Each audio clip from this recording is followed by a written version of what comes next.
Nagbanding nga ang family at friends ni Santino at ni Jericho Rosales sa 25th birthday ni Santino Rosales. Yung post ni Echo, correct me if I'm wrong, na nasa Crimson Boracay siya, ay mukhang bahagi nga ng celebration ng birthday ni Santino Rosales. Walang masyadong post sa social media ng buong detalye ng celebration ng birthday ng nag-iisang anak ni Echo. Sapat nang malaman at nakakaligaya na kasama si Janine Gutierrez. Wala na talagang kawala at hindi talaga naghihiwalay sina Echo at Janine. Laging magkasama sa mahahalagang okasyon ng kanilang pamilya. Grabe na talaga itets, family na talaga sila. Sa totoo lang, ito lang talaga ang couple sa showbiz na magjowa pa lang. Laging bonding ang family ng bawat isa sa mahahalagang okasyon. Kitang-kita sa larawan ang kasiyahan kay Nini. Stepmother na talaga ang datingan ng aktres kay Santino ha. Tanggap na talaga ni Santino na maging stepmom si Janine.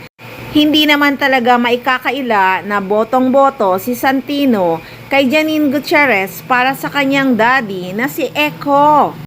Ano pa nga ba naman ang hahanapin niya para sa kanyang daddy? Ibukod sa sobrang ganda at sophisticated ang beauty ni Janine Gutierrez, sobrang bait at sweet pa ang actress.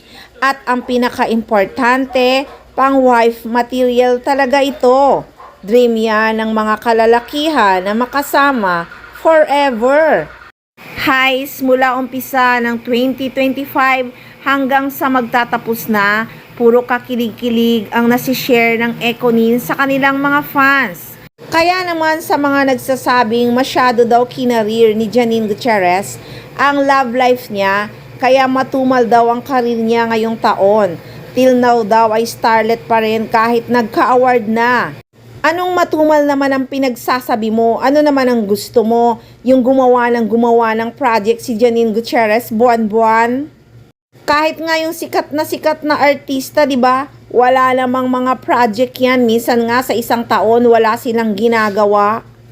At saka choice niya yun na maglaylo muna dahil nga sa sunod-sunod na nangyari sa kanyang pamilya. Naunang namatay ang kanyang mamita, sumunod si Mama Guy at ang kanyang Yaya Pat. Hays nako, wala namang alam, kuda ng kuda.